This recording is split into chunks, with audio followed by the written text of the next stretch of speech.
this is an iHeart podcast. Guaranteed human.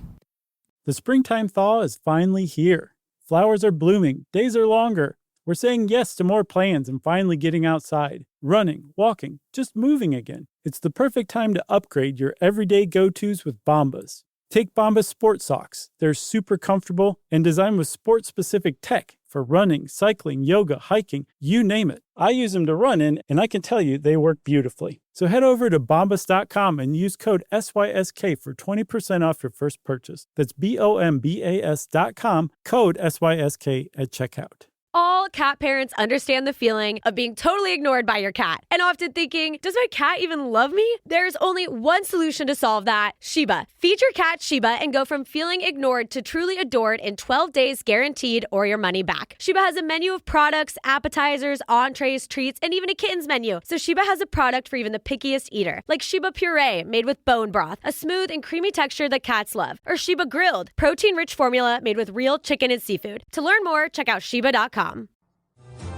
Welcome to Stuff You Should Know from HowStuffWorks.com.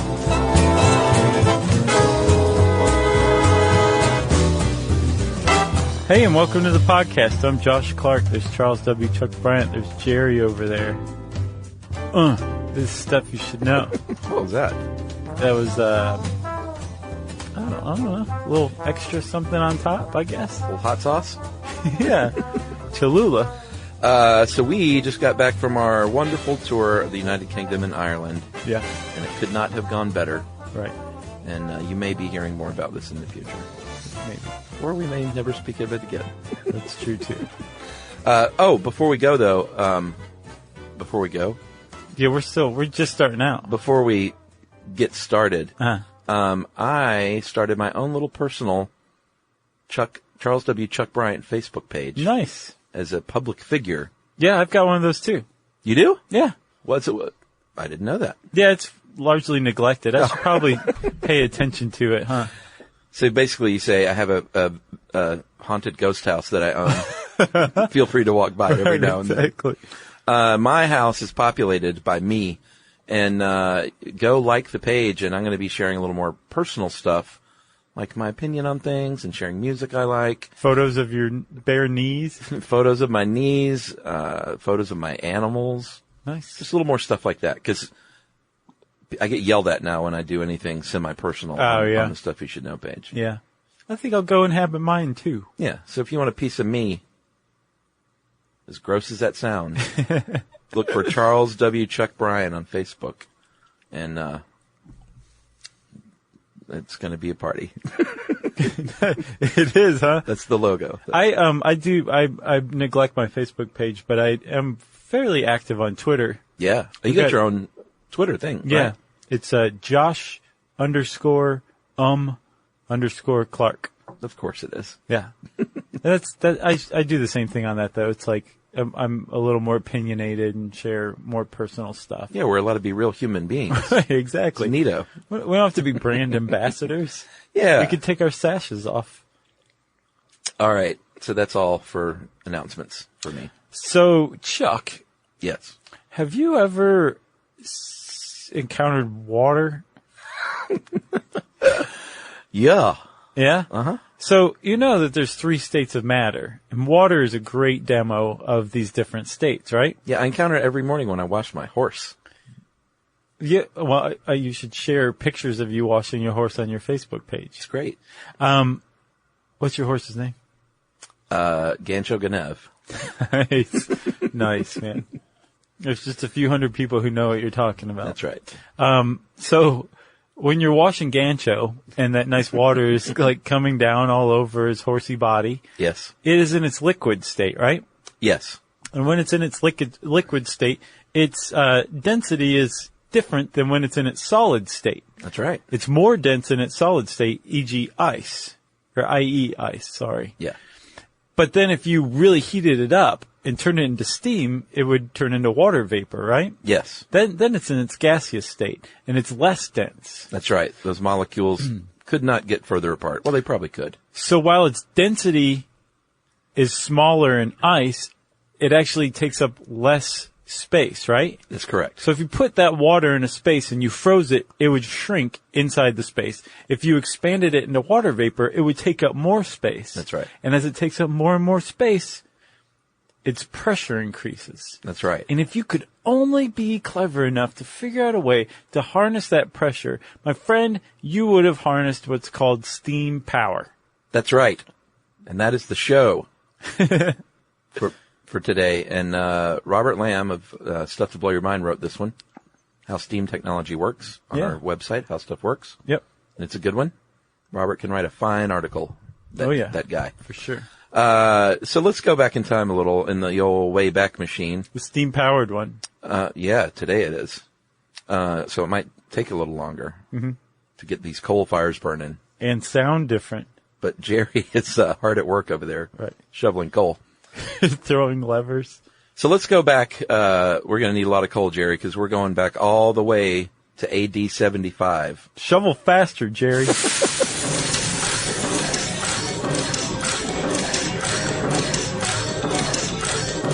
How about a smile?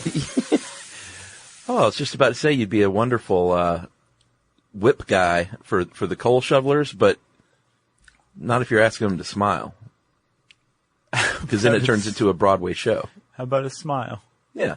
Then the next song is called How About a Smile? Right. And all the coal shovelers sing it. Yeah, that's not bad, actually. I'm picturing Indiana Jones in the Temple of Doom. All of a sudden. Yeah. Were they shoveling coal? No, they were mining. Oh, okay. So I guess in a way they're shoveling coal, but they were getting it out of the ground. They were extracting it rather than depositing it into a fire. Yeah. I was all wrong. So let's go back to AD 75, and a true hero, named Hero, the great mathematician, Hero. He was writing books on mechanics. He was thinking a lot about air, and way back, he was. And way back in AD 75, he actually conceived of steam as an engine in a way that we'll see came back to roost a bit. Yeah. Came back to roost, is that the right? Yeah. It left for a while like a chicken, and then it came back and roosted. Yeah, like exactly. A chicken. He didn't have the technology to pull it off at the time, but what he thought about was a hollow sphere with these bent tubes coming out the side, and then fill that thing with water. Let's say it looks like a football with arms. Fill up that football with water, put it over a fire, and eventually that water is going to boil. It's going to turn into water vapor inside, and it's going to come out those arms, and it's going to spin that little football in a perfectly thrown spiral. Or it's going to go spin around on an axis, like Curly on his shoulder on the floor from the Three Stooges.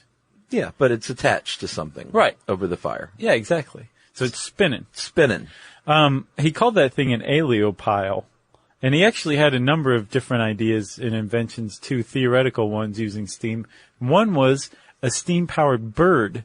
And this would have been about the right time for the Clash of the Titans. Remember that little robot steam bird in there? The first movie, you mean? Yeah, the original one with Harry Hamlin. Yeah. I mean, that's basically, this guy is the one who came up with that. Boy, that Medusa really scared me when I was a kid. Man. Same here. And I'd completely avoided that remake because it looked so bad. Yeah. I was thinking about that when I was like, oh wait, that was in Clash of the Titans. And I thought about the remake of Clash of the Titans. Yeah.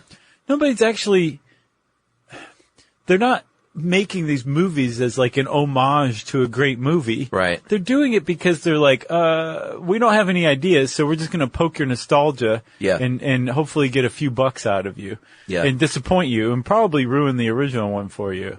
That's true. But while I do love nostalgia, as evidenced in our show on nostalgia, my nostalgia poke button has a cover over it. So when people go to poke it, they just get rebuffed. You should get one of those ones that shock people when they go to poke it. But I have to raise that cover to allow my button to be pushed. So how does that cover get raised? I have to allow it. I have to want to dive into the pool of nostalgia. I see. I gotcha. You can't just come along and be like, oh, look, another Red Dawn poke button, Did that ever get made?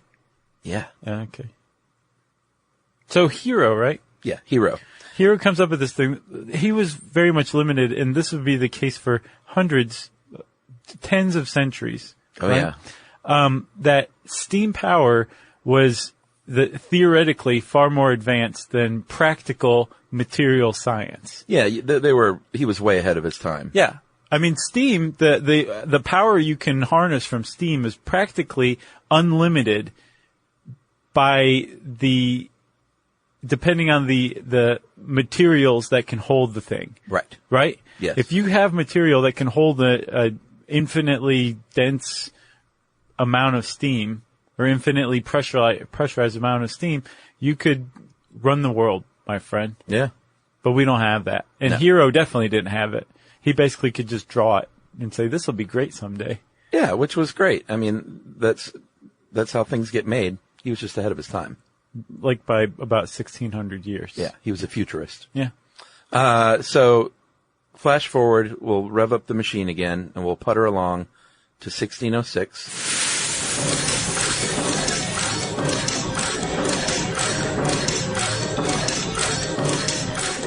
We're in Italy now, and one Giovanni Battista della Porta of Naples said, you know what, I've got some theories about steam too, and I think what we can do is actually create a vacuum. So if we take that water that's steam and it's in a closed container, it's going to increase pressure in there, like we're talking about. Sure. So if we condense it back down to water by cooling it in that same chamber, because they hadn't quite figured out that you should do this separately, right? Which we'll get to. He said that will decrease pressure, and in theory, it'll create a vacuum. It'll create a pull. Right. And everyone, they went, genius. Yeah. That's great. And the French, of course, said, let's see how we can apply this to cooking. And they did. Oh, yeah? Yeah, within, I think about 70 years, a guy named Denis Papin, who was not related to Jacques Pepin. Oh, I wonder where I heard that name. But may have been. Who was Jacques Pepin? Very famous French chef. Oh, okay, right. Great guy. I thought you were talking about Mario Batali. No, that's Italy. This is France, right? They basically took this idea and they said, surely there's a way to use this for cooking. And Denis Papin created what is essentially the first pressure cooker. Yeah, the name is so great. The digester or engine for softening bones. Right. It would extract like proteins and fats and all that stuff from the bones and leave the bones brittle so you could turn the bones into bone powder. Yeah. And get all the good stuff from it and cook with that, right? Yeah, what I'm not sure of, though, he ended up attaching a piston, essentially, to it. Why did he do that? As a pressure release valve. Oh, okay. Yeah. All right. No, that makes sense. Right. So he added basically the world's first pressure release valve to the world's first pressure cooker.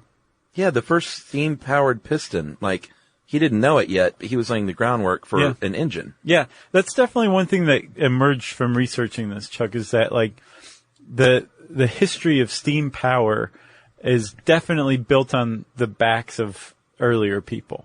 That's neat. You can trace it all back to one guy. Yeah. Who's like, go forth and make this. Do you know what struck me was I was researching all these great men doing these things, and I thought, how much further would we be along in the world if women all throughout antiquity just could do whatever they wanted as well? Yeah, and contribute themselves. Yeah, like they literally cut off half of society and said, you just go do this. And that's valuable to raise families and to, you know, cook and clean and do all the things that women were forced to do back then. But they could also do other things, I bet. I mean, they were doing other things. I'm not trying to say that they weren't making advances, but they certainly I don't think weren't. anybody's taking it that way. They weren't allowed to go into the science labs. No, but you make a good point. Like, if raising a family is an extremely important pursuit, which I think we both agree it is. Yeah. Would society be as far as it is now if men and women had been equally involved in pursuing science and nobody was raising the family? Yeah, like what if 200 years ago there's a lady who could have figured out a cure for cancer, but in her family they're like, no, you scrub that thing and churn that butter. Wonder. And she just muttered to herself like, oh, I cure you. Anyway, and necessity is the mother of invention is the other thing that really came to mind, because all these advancements usually came along because they wanted to do something, like specifically. Well, almost every time there was an advancement in definitely material science, there was somebody who had invented a new steam thing that was limited by the poor materials available at the time. Right. When the new materials came along, they just immediately used it for this steam invention that had been drummed up 100 years before. Yeah. You know? So it just constantly was advancing by leaps and bounds. Now I think I have just bungled my message so poorly that people are going to say, Chuck, there were plenty of women of science in the early days. So to make up for that, we're going to have to do a podcast on the early pioneers of science who were women. Okay. All right. I pledge to do that now. But my message was pure, you know what I'm saying? Sure. Anybody who doesn't get that. Sometimes I don't talk so good. Which is funny because that's your job. I know, right? I know what you mean, though. All right, so 17th century, we're going forward in time a little bit more. And over in England, where we just got back from, they had a timber crisis because they were advancing. They were building so many things made out of wood, namely ships, and of course homes and things. And they were in those homes. They needed a lot of firewood. Right. So you still needed the wood to build ships and things, but they found out, hey, we can use coal for fires at least. Yeah, and we're running low on timber, so we need to allocate it smartly. Yeah, so let's use coal, which was great, but to get more coal, you have to dig deeper, and to dig deeper means it's going to be wetter. You're going to hit the water table eventually. And so eventually this all led to a problem, which was, hey, we're down in this coal mine now, and it's full of water. How can we rectify this? Right. So necessity once again pops up. Everybody just stood around thinking for about 50 years. Everything came to a halt. Mm-hmm. And then finally... There was a woman in the background going, I totally know how to do that. I can tell you how to do this. This dude finally a man spoke up and everyone listened. That's right. A guy in 1698 named Thomas Savery. He was a military engineer. He had come up with something that he called a miner's friend. Right. Which, I don't know if that's the best name for it, but maybe 1698 it was. Sure. So his miner's friend was basically, it's really neat. So it's very tough to describe this stuff. From here on out, every time we describe something, you're going to get lost. So just go look up a diagram of what we're talking about. It helps. And it definitely helps for sure. It helped me big time. Yeah. But basically what it was there was a pot of boiling water, and in this pot of boiling water, a steam would be created. And an enclosed pot with like pipes coming out, but valves keeping it shut, right? Yeah. And you would create steam, and this steam would be transferred into another chamber with a pipe that was going down to the water that you wanted to get out of the ground, okay? That's right. Okay. You would introduce steam into this, right? And then you would introduce cold water into that steam-filled chamber, and it would suddenly condense the water, create a vacuum. Yeah. And that vacuum would pump the water out of the ground. Right. Then you had another pipe that would siphon off the water from that chamber because there was a non-return valve. Once the water came up, it couldn't go back down. Yeah, that was the key. Sure. Yeah. And then they would pump the water out of that tube, that pipe, and then do the whole process over again. Yeah, and it worked pretty well. But he didn't sell a ton of them to the mining. It didn't become the miner's friend like he thought. What it really became was the rich person who wanted to garden friend. Let's pump our swampy estate out friend. Pretty much. And the reason why is because to run it effectively and safely, you could only get about 25 feet of water out. Yeah. If you're pumping water out of a 500-foot mine, that meant you had to have one of these huge setups every 25 feet. Yeah, not and be practical. pumping up to a reservoir that eventually pumped it up out of the mine. Yeah. So there's no way you could do that. Plus, every one of these setups had to have people running the valves. Like all the valves and things were operated manually. And they had a pretty bad reputation for blowing up. Well, that too. Right? But this guy wanted to sell it and change the mining industry. He didn't. But he did end up creating a scientific and historical proof of concept. Yeah, and, well, you know what? Let's take a break, and we will come back and pick back up with a couple of other brilliant dudes who advanced on those inventions. Stuff you should know.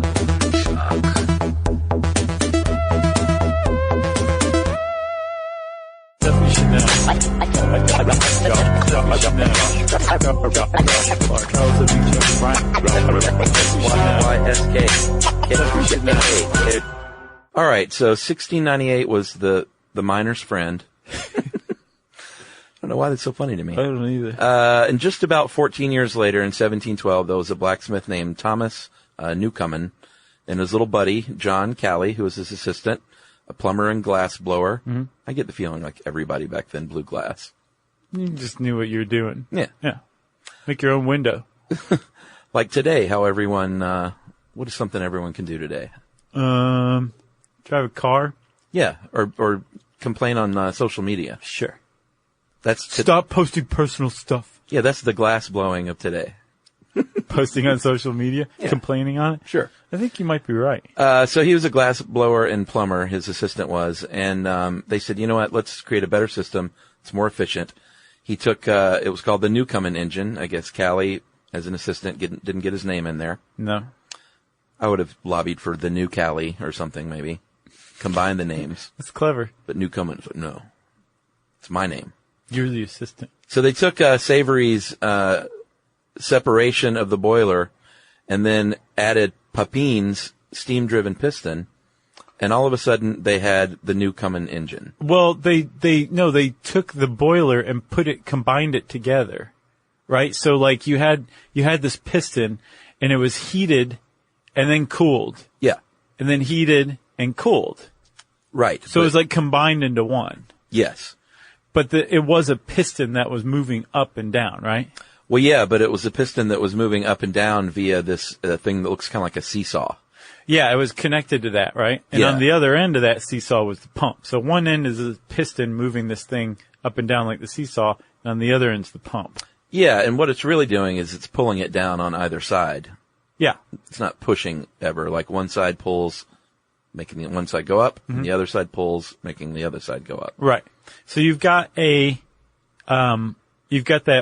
steam being generated and it's pushing the piston up, and then you hit it with some cold water and a vacuum's created. That's right. And this thing could go through 12 cycles a minute. Hey, not bad for the early days. It's true. And it was beyond a proof of concept. Like this thing actually really worked. You could use it to do all sorts of work with. Yeah, and it was in hundreds of mines all over Britain and in Europe. So people were like digging into this thing called the engine for the first time. Yeah. It was pretty amazing. Yeah. But what happened was, with everything, these engineers start to say, you know what, let's improve on this. Let's improve the efficiency with the pump. Let's improve these cylinders. You get better iron along the way, stronger iron. And this Newcomen engine is just kind of refined over a period of years. Right. Just from people tinkering with it, Yep, right? It's working better and better. And there was one guy whose name you'll probably recognize. His name was James Watt.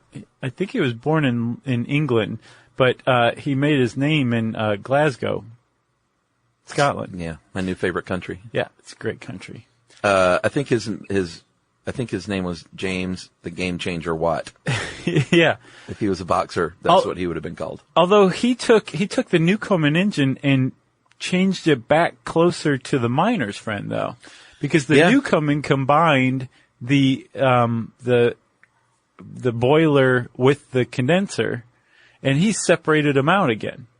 What he figured out was if you just keep the piston hot, right, the piston chamber hot, Yeah. and you have a separate condenser, you're going to use less energy keeping the condenser cool and the piston hot. Because one of the dumb things about the Newcomen engine, and the reason why it took so long to go through these cycles, so where you could only do 12 a minute, was because when it was hot and the steam rose, when you hit it with that cold water and it cooled off and a vacuum was created, you had to wait for the thing to heat up again to get the steam. If you had the cool water over here and the steam over here, you would keep the hot side hot and the cool side cool. It was the McDLT. It was. And you could use them to hit the piston as often as you wanted. And it really, really improved, its efficiency. Yeah, like the engine is really starting to take hold now. Right. And hum like an engine should. Yeah. So he partners up with a guy named Matthew Bolton. I'm not sure. No, spelled differently than Michael. There's a U in there. Michael's just Bolton, right? Well, this guy's is the British spelling. Oh, so he could be a distant relative. Right. You never know. I like to think so. Whatever happened to Michael Bolton? Is he still making music? I guarantee he's still touring and making records and stuff.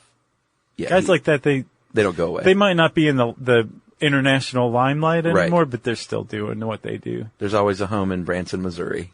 Sure. Or Vegas. Yeah. All right. So Watt is partnered up with Bolton. They are making a more fuel efficient engine now with that separate condenser. And this led to two other inventions, one called the fly ball governor and one called the double acting engine. The fly ball governor is so difficult to understand. You've got to look it up. There's videos on YouTube. Yeah, you can't just look up a picture of it. You have to see like an animated version of it. Yeah, and once you see it, it all makes sense. And I want to give a huge shout out to a site that I found extremely helpful. It's called animatedengines.com. And they have all these like just graphics of engines. Yeah. And you can speed up the frames per second or slow it down and it shows you like all the moving parts. Yeah, I saw that too. And you get it. You just get it. But the flyball governor is... So we'll confuse you now with words. Well, no, the flyball governor, we're just going to say, just go look it up. But basically, it is a way to automate the opening and closing of valves. Yes. Using the steam that's being produced itself. Yeah. So Watt figured out, this thing's making a lot of steam, and a lot of this steam is going to waste. What if I took this waste steam and redirected it to do other stuff like open and close valves? Yes. That was a huge innovation. They also came up with the double acting engine where they figured out like, you don't need to create a vacuum anymore, guys. We can just use steam to make the piston go up and steam to make the piston go down. Yep. Double acting engine. Pretty neat. Yeah, those were enormous changes. Again, that laid a bunch of groundwork. Like they kicked the thing forward and said, hey, 20 years from now, get your inventors together because we just came up with some new ideas that you guys need to go build better metal to contain it with. Yeah. And don't forget about us. Yeah. James Watt. And I'm the other guy. Yeah, exactly. So, what this is would set the table for the beginnings of the Industrial Revolution, which began in the textile industry, and wool specifically for many, many years had been processed by hand. Mm-hmm. Then they eventually took it down by the river and had a water mill that in a van in a van by the river. And this water mill would, you all have seen how those work if you've been to any. I think Still Mountain Park here still has one. Sure. Pretty neat. Basically just using I was about to say hydroelectric, but hydropower. Sure. To spin a wheel, and they figured out, hey, why don't we use steam instead? And Bolton and Watt's engine works really well, and people are using it like crazy, but they were so early in the game, they had all these patents that sort of made it hard. Like, these mines were going broke paying money on these patents. Right. To use this technology. Right. What are they called? Royalties. Yeah. And so this other dude comes along, a guy named Richard Trevithick from Cornwall in England. Mm-hmm. I think it's southwest. Yeah. Known for their game hens. And there's supposedly have a great witchcraft museum there. I've always wanted to go to, but oh, really? Still have not been able to make it. So they're known for game hens, the Cornish engine, which we're talking about, yeah, and a witchcraft museum. Yeah, not bad. No, that's not bad at all. And corn. Yeah, and corn. So he was living in Cornwall, and he saw what was going on with all these miners. He said, you know what I'm going to do? Screw those guys and their patents. I'm going to just think of brand new technology that's better, that you don't have to pay royalties on their patents. That's what he said, too. Pay them on my patents. He had a real bad attitude. Yeah. But he was smart. He was. He actually was super smart. This guy may have pushed steam further ahead than even Watt. Ooh. And I'd never heard of the guy before, had you? No. I have the impression he's a national hero in England. Probably so. But he had some... He had the great fortune of having some much more improved materials available to him. Sure. So for a long time, people had said, like, man, if we could just get these containing vessels to hold really high pressure, we could do amazing stuff with this. Yeah, they knew pressure is what drove the piston, so the more pressure, the better. Right, yeah. I mean, if you can, like, you also, not only the more pressure, the better, the less initial input you would have to put in with energy. Sure. It'd be more energy efficient, right? Fuel. You could just get, right. So Trevithick had the advantage of having really good, better materials available to him to make this stuff. So he created this Cornish engine, and the Cornish engine used higher pressure. Yeah. But not only that, it was a compounding engine, meaning that it used the steam in more than one way. Right. Right? So rather than like one piston, he's like, why not have 4 pistons? Yeah. And one piston is fired, and then the steam from that piston escapes and fires another piston, and another. And all of a sudden you're doing 4 times the work. I'm from Cornwall. It was amazing. Yeah. And he was, there was an American inventor named Oliver Evans who was kind of doing similar things in the United States. And then a guy named Arthur Wolff. I'm sorry, Arthur Wolff was the one who came up with the compounding. Oh, right. Yeah. Yeah, Trevithick, his main contribution was basically just making a more rock-solid, cheaper, lighter, more efficient engine. That used high pressure. Yeah. Steam, yeah. So Wolff, W-O-O-L-F. Like Virginia Woolf. Not Wolf. Wolff. It just seems funny looking. He was a brewery engineer. He made beer. And he's the one that said, yeah, why don't we get all these pistons going? Yeah, let's all make pistons firing. More pistons. Pistons everywhere. Yeah, it just made total sense. Should we take a break? Yes. All right.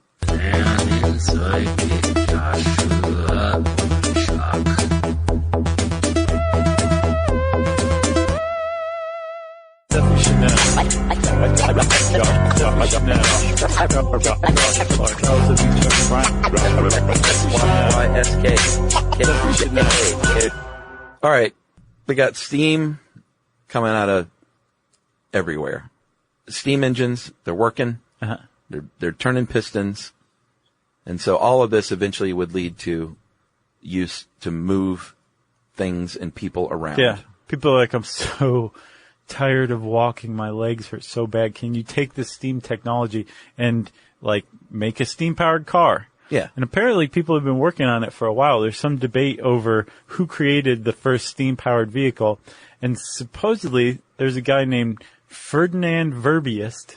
Who's the Verbiest? Ferdinand. He supposedly created a steam car in 1672, but I guess that's up for debate. There's a lot of, like you could draw a schematic of something, but it doesn't necessarily mean you actually created it, I think is the issue. Yeah, that's true. Like we have no idea what was actually on the other side of a Newcomen, steam engine. Yeah. We just, cause none of the diagrams ever mention it. It's all about the steam engine itself. They don't talk about like the pumps, so we don't really know what kind of pumps they were using, that kind of thing.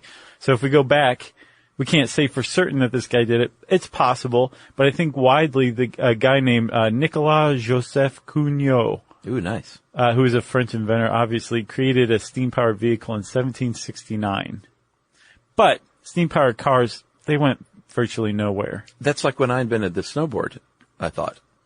Because evidenced by my crayon drawing of the ski board. And then we heard from people that said, sorry, the snowboard was actually before that even. Right. So whatever. But like you said, I created that in a vacuum. A vacuum created by condensing water vapor. You know? So as far as I'm concerned, I did invent the snowboard. Sure, yeah, you're tapped into the zeitgeist. Yeah. People wanted to go really fast on a skateboard down a mountain. Yeah. While it was snow covered, and you just wanted to deliver on that. And 6-year-old Chuck in Stone Mountain, Georgia, I was so keyed into that. You just seen a water wheel, right? I'd seen my first ski movie. Which one? No, I was just kidding. But those were big back then. Sure. Remember Better Off Dead? Yeah, oh, sure. That was a ski movie of sorts. Yeah, part. There was, someone said something funny on Twitter the other day about, I can't remember who it was, some politician said reminds him of a 80s ski movie villain. I just thought it was really good. Because every ski movie in the 80s had a bad guy. Oh, yeah. It was always a developer looking to build condos at the ski resort. Exactly. All right. So you're right. The car is one thing, but what if we could make something larger? Trevithick actually was kind of key in this. And he said, you know what? We've got these things. They don't call them railroad tracks yet. They just call them rails on the ground. But yeah, and you hook a donkey up to a cart. Yeah. And it's really to help the donkey. Sure. Because they're so stupid, they can't walk in a straight line, really. But Plus the terrain, I would imagine. Well, that too. Yeah. But if they're pulling a cart on rails that have already been laid out on the path they're supposed to follow, they're fine. Just give them a couple carrots and maybe a nice scratch behind the ear, and they're okay. Yeah, they were called tramways, right. Officially. I was just kidding. So Trevithick is like, hey, let's put something steam-powered on these tracks. Yeah, brilliant. And he tried it. He actually came up with something called Trevithick's portable steam engine, which he called the Puffing Devil. Oh. That was his name for it. Nice. And it worked. He did a demonstration where it hauled 10 tons of iron for 10 miles. Do you know how huge that is at the time? Sure, yeah. Amazing. Because everything up to that point had been hauled by donkeys. Yeah, horsepower. Yeah, literal horsepower, right? Yeah, obviously not just donkeys. There were horses too, but everything was very much localized. And I don't think we've said it yet, but steam power was the literal engine for the Industrial Revolution. Yeah. This is where it all started. For sure. You know, and the way that it started was you could suddenly take timber in this area and move it over to this area hundreds of miles away. Oh, yeah. Or coal in this area to power these steam engines over here. Changed the course of history. It did. Water turning into water vapor. Yeah. And containing that. Yeah. It's amazing. And it started in England. Yeah. It's just pretty neat. You're pandering. No, it's true though. Like over here in America, we're like, yeah, the Industrial Revolution really picked up in the 19th century when it hit America. But I mean, its roots are definitely further back. Yeah, this is in 1804. Yeah, I think I learned that England cannot be flattered with flattery. They know. Look, don't pander to us, pal. No. All right, so it's 1808. You've got, what do you call it? The Industrial Revolution. No, the Devil's Puffer, the Puffer Devil? The Puffing Devil. Puffing Devil. I like the Devil's Puffer. Not sure what that is. It's like the miner's friend. It is. You got those, and you got a party. So this is a portable steam engine. He takes it to London, central London, puts it on a circular track, and everyone goes, blimey.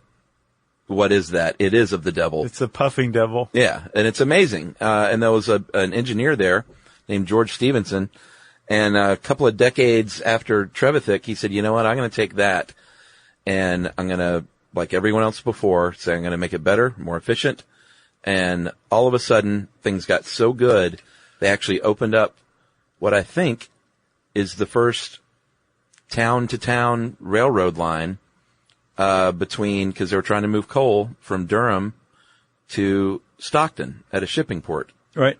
And it worked so well, they said, all right, let's do this. Let's put in the infrastructure, build what this guy's calling a locomotive track. Sure. And that was, I think, the very first operating locomotive track. Yeah. Rail line. And it didn't just carry cargo, it carried 600 passengers. That was Stevenson too, yeah. Yeah. He said, why don't we put people on that thing? Right. And they're like, is this safe? And he's like, no, not at all. Yeah. But I really have a lot to prove. So just pick 600 criminals. Who cares? Yeah. Don't sit near the boiler and you'll be fine. Yeah. So in the meantime, people are still tinkering around with the steam car. That didn't go away, but it never took off. No. And, the steam locomotive was just this beautiful design if you think about it. So let's go back to all the steam engines we talked about. Yeah. It's steam moving a piston back and forth, right? Yeah, or up and down, of course. Sure. But in this case, it's going, it's moving horizontally. Yeah. The piston is. And the piston is attached to a bar that's attached to a wheel. Yeah.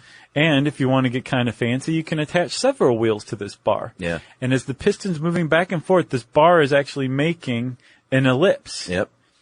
And as far as the wheels are concerned, they're making circles. And you're moving forward as this is happening. Yeah. And again, go to animatedengines.com and look up a steam locomotive, and it's just amazing in its design. Like, these people really just got in there and rolled up their shirt sleeves and had like coal dust on their faces, and really they were doing like some real engineering. Oh yeah. I'm just so impressed with the guys who made this stuff. It was amazing. Yeah. You know, of course, this is no surprise, but there are, I don't know what they call themselves, but there are big-time train aficionados that go and just watch trains. Trainoids. They might be called train watchers, even. Train spotters? No. Are you sure? I don't think so. Probably. But they, trainees? I can't remember where I came across it, but it was in another podcast I was researching and found this whole subculture of people that find these old, usually, I mean, they watch all kinds of trains, but mainly what really, gets them going, what really gets them out of bed in the morning. Right. It really gets their miner's friend up. Yeah, it's the promise of a old-fashioned steam locomotive. Oh, yeah. That's going through town. Yeah, because they still have them, it's amazing. Yeah. It's pretty cool. I mean, I get why people do it. It's sort of like birding, it's a very solitary kind of quiet thing. Yeah. And then that train rumbles by. And I understand. I've never been into trains or whatever. I'm more just, I think the steam engine on a steam locomotive is amazing. Yeah, and you like to take trains. Sure. We took a train from Manchester to Edinburgh. Mm-hmm. Lovely. It was a really nice ride. Through the English countryside. Yeah. And Scottish. Yep. I couldn't tell the difference. I could. I was like, oh yeah, we're in Scotland now. I know. All right, so the steam engine is chugging along. 1825, Stephen, they called it so cool. He was a conductor on locomotion number 1. That one was 600 passengers. Yeah. It's just so cool that they named it. Like locomotion number 1. This is the very first time this has been done. They were very prescient. It was just so cool. Right. It's like the first plane flight or something. We need to do one on the Wright brothers. Okay. I'm happy to do that. They're from Ohio. You're like, no, sorry. Never. Screw those I wouldn't guys. even say their name. So, Chuck. Yeah. The steam locomotive it was pretty much a out-of-the-gate hit. Yeah.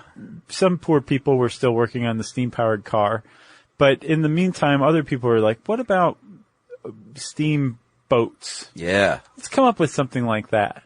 And some people have been kicking around the idea for that as well. And apparently it followed pretty closely the evolution of the steam locomotive too. Mm-hmm. Just people building on ideas and people coming up with proof of concepts.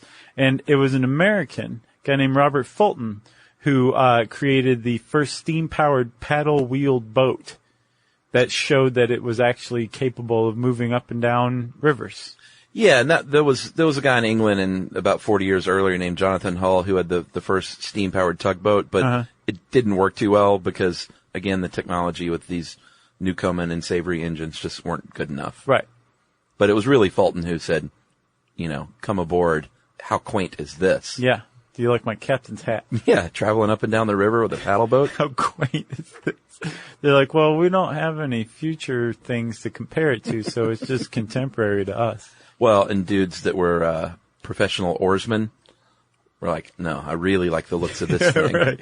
Exactly. It's wonderful. So Fulton created the first one, but it was a guy named William Symington who gets credit for the first fully steam-powered passenger boat. Yeah, the Charlotte Dundas. Yeah. And Fulton's was the Claremont. Yep. And in 1819, what they would do with these sailing ships is they would now outfit them with steam power for when the wind was down. Right. And just to augment the wind, and it worked out great. And in 1819, the Savannah became the very first steam-powered ship to make a transatlantic crossing. Yeah, and apparently Amazing.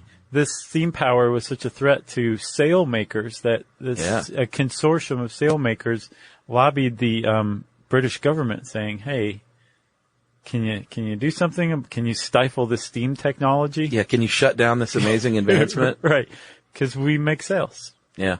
Didn't work. That's, every time something is automated, like the ATM or something, and people say, oh, people are going to lose jobs, you're looking at history, buddy. That's all history has been, is one advancement that puts people out of work, right? Creating a new industry where people can work. And it's sad in a way, but it's just part of it, Yeah. It's called moving forward. Yeah, too bad, so sad for the sail industry. Yeah. Sail making industry. But, there's people still sail recreationally. Sure. There's It's still schooners. saved. Yeah. So now we get to the best part, in my opinion, Chuck. Oh, yeah? Yeah. I like the locomotive. So the steam turbine, the electricity-producing steam-powered turbine. Yeah, there's a good argument for that. I love it. Yeah. Remember our How Electricity Works episode? I do. So electricity is created when you spin a copper coil inside a magnet, right? Yeah. And Michael Faraday created what he called a dynamo, which is basically that. And he said, hey, steam guys of the future, I got an idea for you. Go ahead and come up with a steam-powered dynamo. Can you do it? Yeah. And they set about trying to make that happen. Part of the problem, though, is they figured out that with a steam-powered piston, which is what all steam power or steam engines powered, were pistons up to that point. Yeah. You could only do so many cycles a minute. RPMs. Yeah. Yeah. And you need the dynamo going pretty fast to create some electricity. Yeah. Or enough to use on an industrial scale. So this dude named Charles Algernon Parsons, he was British, in 1884, he figured out that there was a new type of steel available. Yeah. And you could create a pretty nice turbine from it.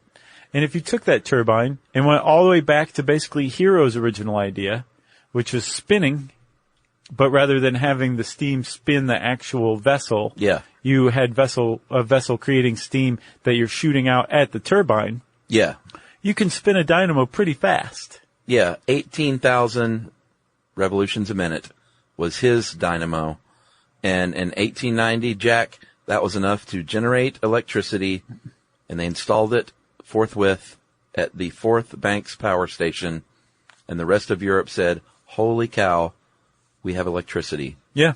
It's amazing. Yeah, and as a matter of fact, something like 88% of the electricity in the United States still today is made through steam. Yeah. Steam turbines. Amazing. 80% worldwide is made through steam turbines. So, like, this guy changed the world. Yep.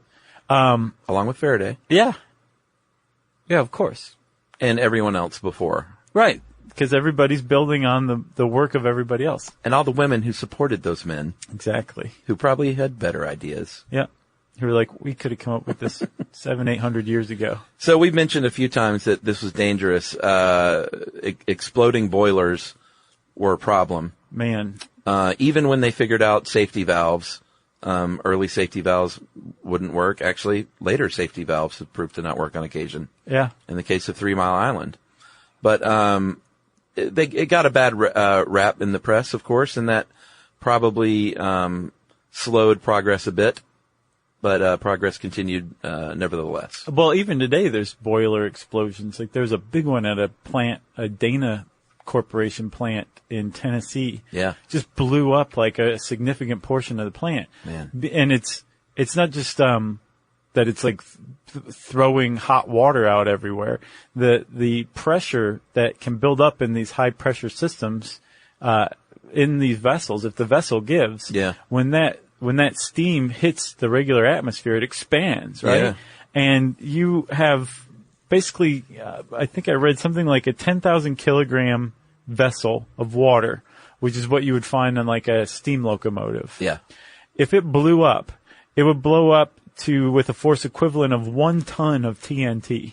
Crazy. Yeah. So it's a big deal if your blower blows up. Yeah. And it all comes down to the safety valves and whether or not they're allowing too much pressure to build up, and then your vessel's ability to withstand that added pressure. Yeah. Pretty scary. It is kind of scary, but yeah. No, that's, my Just sentence scary? ends there. It's pretty scary. I don't want to be involved in a boiler accident. No.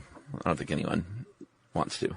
All right, we're going to finish, I think, with this, right? Unless you have other stuff. No. Beyond supercritical fluid. Oh, I do kind of. All right. We'll finish with that then. But right now, supercritical fluid we'll talk about. It is, earlier when you talked about solid, liquid, and gas, each having their molecule distribution at different densities. Right.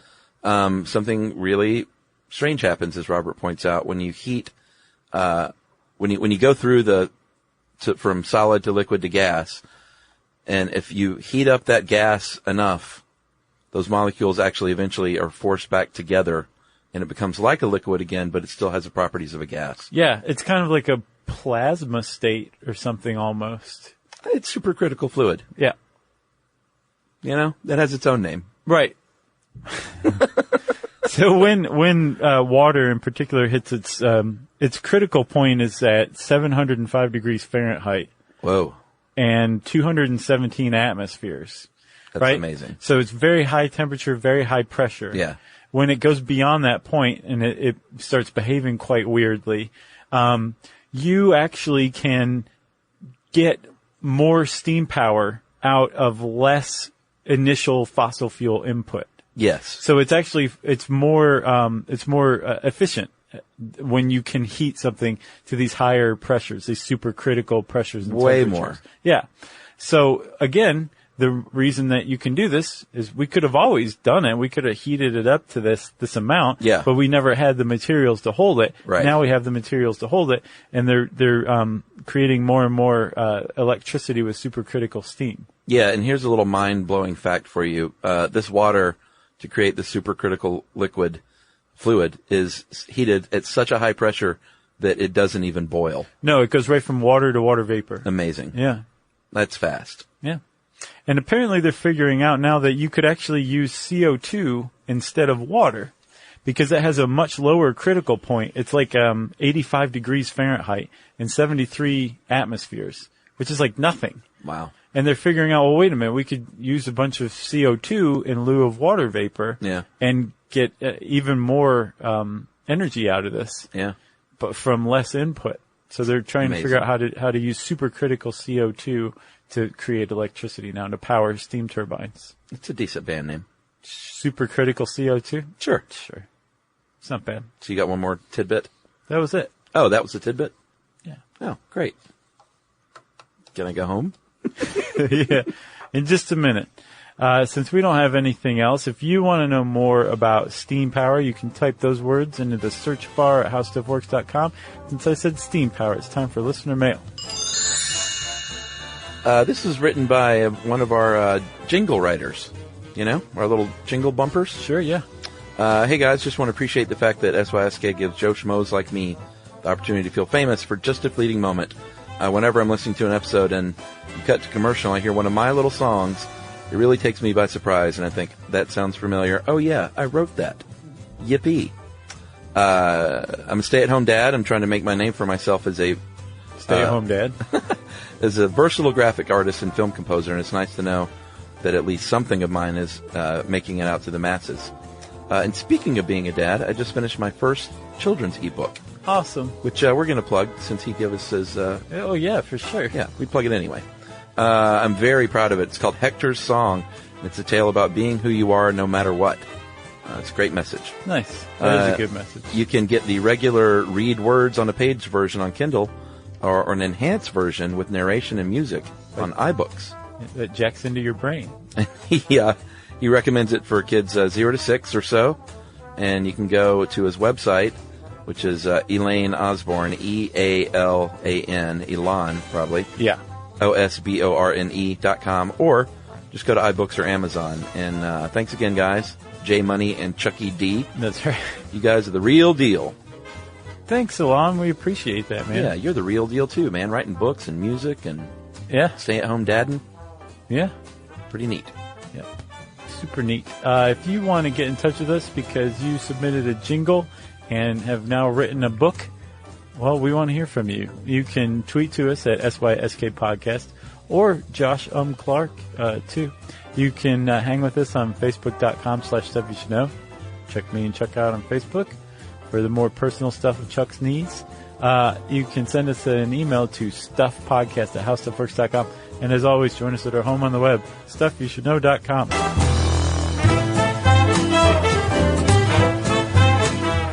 For more on this and thousands of other topics, visit howstuffworks.com.